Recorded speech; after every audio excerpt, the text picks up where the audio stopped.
What's up, lovelies? Welcome or welcome back to my channel. Thanks for tuning in to yet another interesting episode. I hope you all are doing fantastic. We are doing absolutely well. Today we're doing a sit down. Of course, we're talking about business. And if you haven't yet subscribed, please do subscribe. So as you have seen on the title of the video, we're talking about everything you need to know before you start a business. So I'm going to be telling you all these things based on my own experience. If you don't already know, I have run a business for 2.5 years. Yeah, right now it's on pause, but we shall pick up. You'll just see when.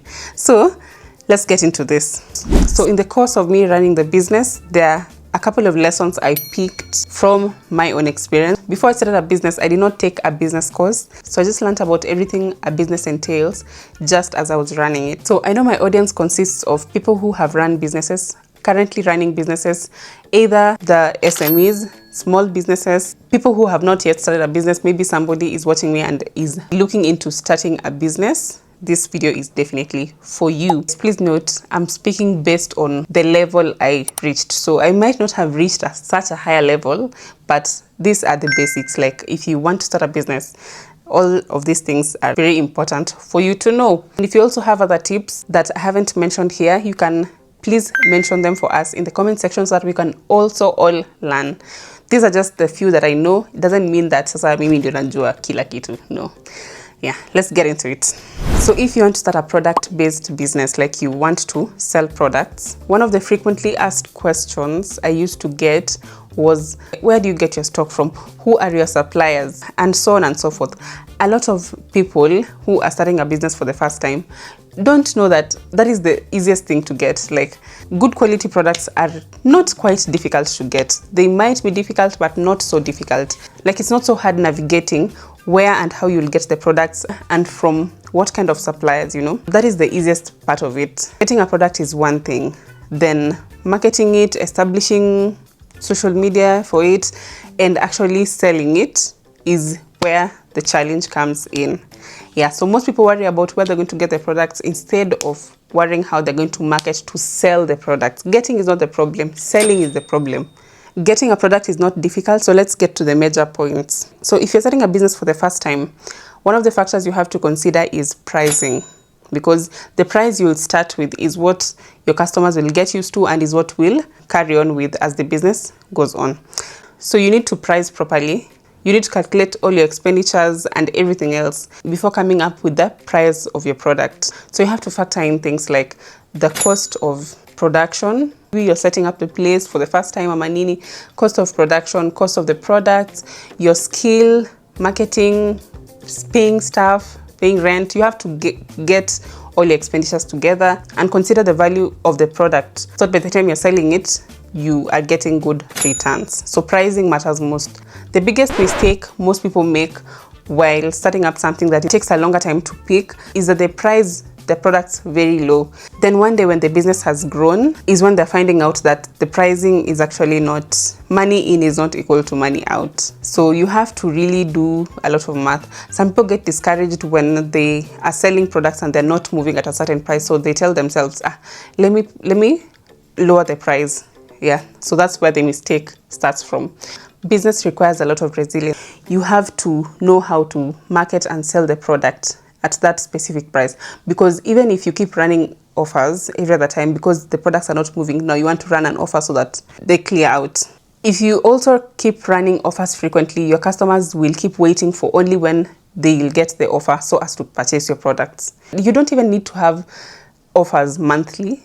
You don't need to, especially during high seasons, depending on what you're selling. During the peak seasons, you don't really need to have offers running at any time of the month. Yeah, so we've already talked about sourcing and pricing. Then the other thing is social media marketing. Right now, we are in a fast-paced world. We're in a fast-paced era. So you have to really market according to what is going on the internet. I don't know how to explain this. Like, you cannot be marketing your products the same way you are marketing in 2019, because things have evolved. The internet has evolved, the world is evolving, everything else is evolving. So you have to go with the trends. You have to be creative enough to put your products out there and convince people to actually buy. So you need to work on social media marketing. Then another thing about marketing is that you need to keep marketing frequently. Don't market your product once, then if you get, let's say, a lot of customers, you will now tell yourself, no, I'm not going to market. No, you have to be very consistent with marketing. You have to come up with marketing strategies weekly. Like, this week, this is what I'm putting out. Next week, this is the content we're putting out. You have to keep going. Even if it seems like there's no progress, you really have to keep going, because all the effort you're making will one day contribute to the growth of your business, or, you know, the growth of your social media pages. Then another thing is customer service.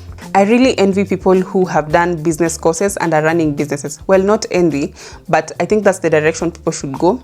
Like, even me, as I'm going to return into business, because I'm still going to do business up in the near future, I really want to take some business classes before getting into it, because those who have done those courses already have some background knowledge about some very basic things that people who are getting into business without having done them cannot understand until maybe something major happens. That's when they learn about something very simple that someone else learned in school. In as much as customer service sounds very easy, not every person who runs a business has good customer service. It sounds like something very easy to execute, but not everyone has good customer service. So good customer service and constantly marketing will get you, like, those are the major factors that will help you retain customers. Then you have to make sure your products or services are top notch, because the moment someone purchases your product and it's not good quality, they will not come back. And retaining customers is one of the most difficult things to do. And it has taken me experience. It has taken me a lot to learn these points that I'm reading out. So it's not like I'm speaking from a point of an expertise, no. I also did my fair share of mistakes before learning how things should actually get done. Then let's talk about profits and expenditures. What are expenditures? Well, according to me, let me break down business expenditures using an example. Let's say your monthly business expenditure is 100,000.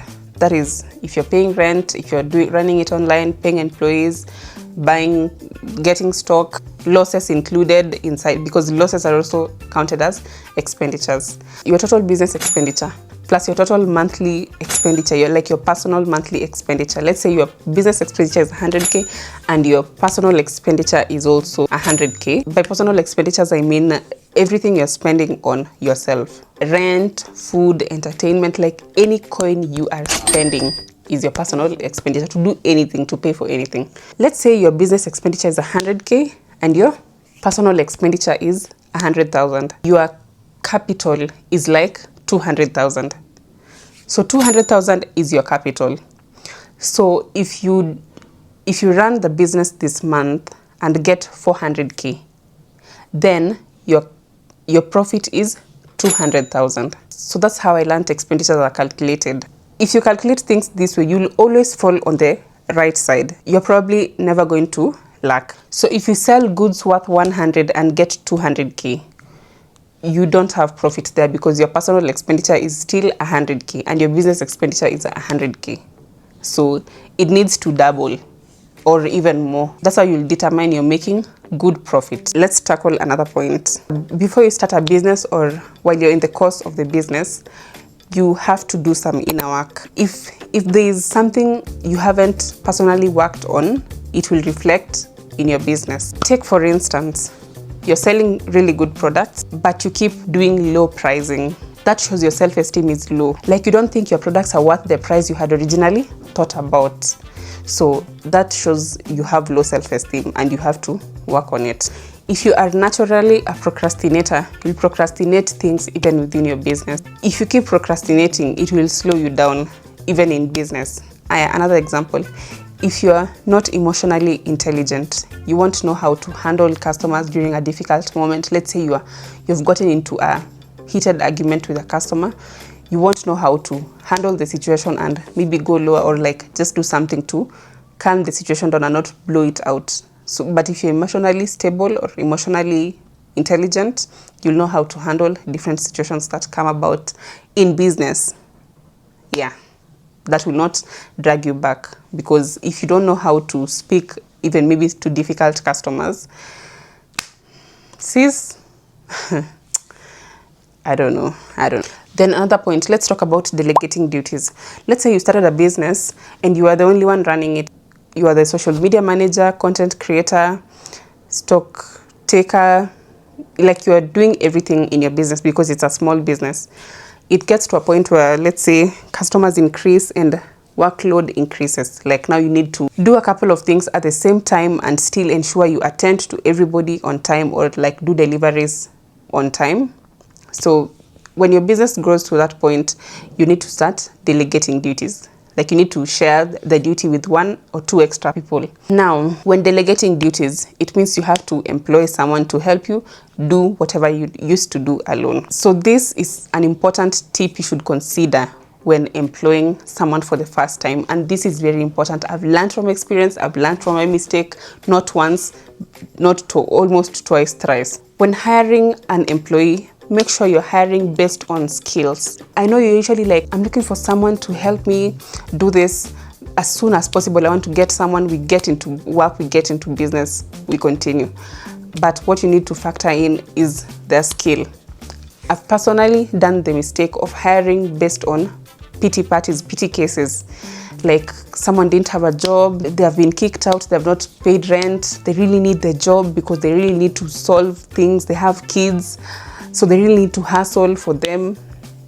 So I've hired based on such reasons, which was very silly because I came to regret later, which leads to our next point about the employees, which is familiarity. So I employed these people, and as an employer, I'm also friendly to them so that they feel comfortable and just do my job properly. So that's one greatest mistake I did, because I was too friendly and they became too familiar. And now if you try to give an instruction, they are not listening, or they're just doing the exact opposite of what you've told them, or they're not listening because they just feel like you're their friend or their sister or something. And this is your business that you're putting a lot of effort into, that you're sacrificing a lot for: sleep, mental health, everything for. And someone is playing about it because they think that you're their sister, or you're just now familiar, and now they're not doing whatever you've instructed them to do, which is a very horrible space to be in, to be quite honest. So you need to be very professional. You need to be friendly, but professional and strict. There's nothing that comes out of being soft to employees. You have to be strict. You have to stick to your word. Then another tip that will help a small business owner is to keep your word and be honest, trustworthy, and transparent to the customers. Yeah. If you give them an expectation that you're not going to meet, then you're not going to be trustworthy. They're not going to trust you and shop from you next time. If, let's say, you've double sold an item, you have to be very honest and tell them, you had requested for this item, but I have sold it already. Please allow me refund you. If any other item from our stock does not please you. Customers like honesty and transparency. Be honest. Uambie ni hivi na hivi. Like for my case, I was selling clothes. And when someone tells me they're a certain size, or someone gives me the measurements of their hips, waist, or bust, and they wanted a cloth that maybe does not fit them, I'll tell them for a fact, this cloth will not fit you based on the measurements you've given me.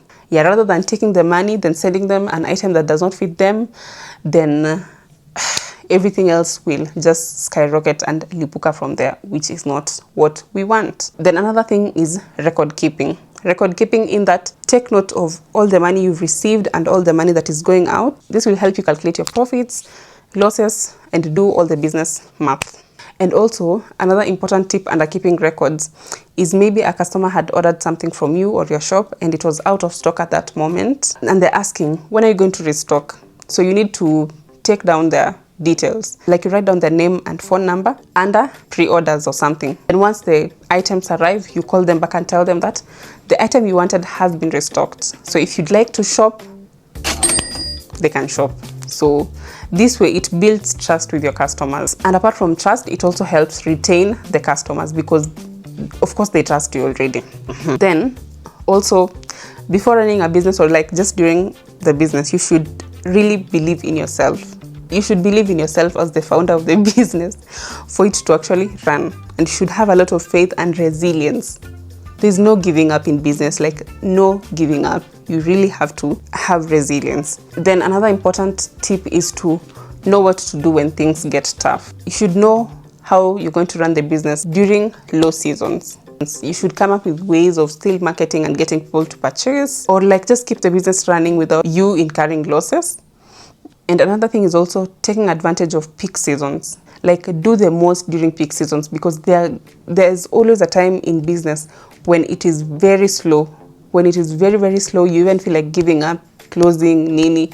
Yeah, so that time when your customers are coming, you're earning lots of money, never take that moment for granted, because there will come a time when you need the money and you'll not get it.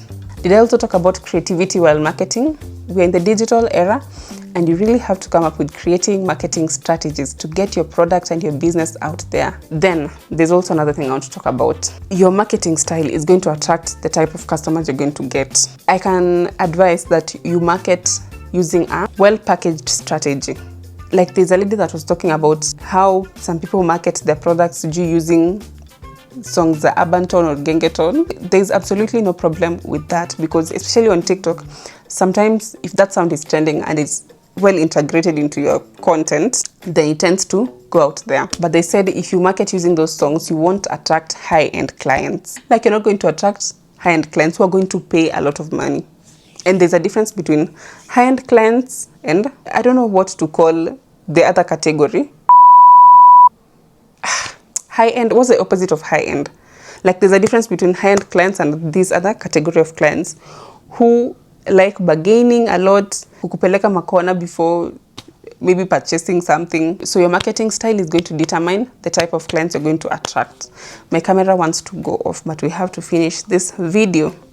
Then another thing you need to learn is conflict resolution.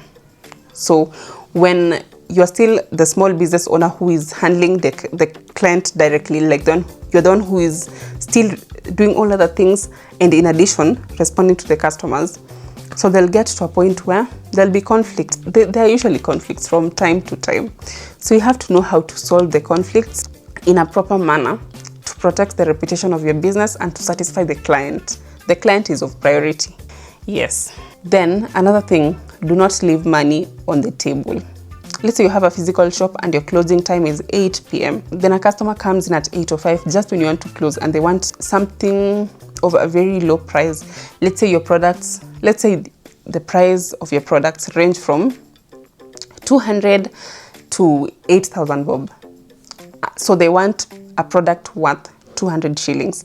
Then you say that, this person is not going to stress me over these 200 shillings. Me, I'm telling her I'm just closing and I won't sell that product to her because it's already very late. I should be out of this place and they want a product worth 200. So that one is leaving money on the table, which you as a business owner or whoever you've employed to do that role should not do. Yeah, there's no leaving money on the table. There'll come a time in your business when you'll need that 200 bob, but you'll not have it. Then you'll start resenting what you did. Yeah, what is it that I haven't talked about? If your business has grown bigger and now WhatsApp messages are becoming too many to reply, you might consider getting a website. If you haven't come up with any other ways of getting back to the customers quickly, because the sooner you get back to the customer, the sooner they'll purchase whatever they wanted to purchase or book, or if it's a service, the sooner they'll book you. So you really have to come up with ways and logistics. Yeah, but this only mostly works if you have a lot of clients that can't be answered through WhatsApp messages, Instagram, or whatever. Another thing that you're supposed to factor into your expenditures is, we talked about losses. So losses are factored into the expenditures. And also you have to factor in, especially in Kenya, I don't know about other countries, but especially in Kenya, if you have an employee or employees, you have to factor in, like you have to come up with an estimated amount of money that you might suspect your employees are going to steal. So that should be in your expenditure, because the money they steal is just like expenditure. I don't know how to explain this, but you have to factor that in. So far, so good. I think we've talked about everything. Guys, I said I'll be doing one sit-down video weekly before we get a vlog. And I'm trying to do this for the first time. Thank you so much for the love you showed me on the previous video. It got quite some traction. Please let me know about topics I should talk about. Let me know in the comments about any other topic you want me to be talking about, any other sit-down topics you want us to talk about. And if you have any other important points we should know as we're starting or running businesses, please let us know in the comment section. And with that said, we have come to the end of this video. Thank you so much for watching up to the end. Make sure you like, share, comment, and subscribe. Turn on your post notifications so that you don't miss out on the next upload. I'll see you in the next video. Bye bye.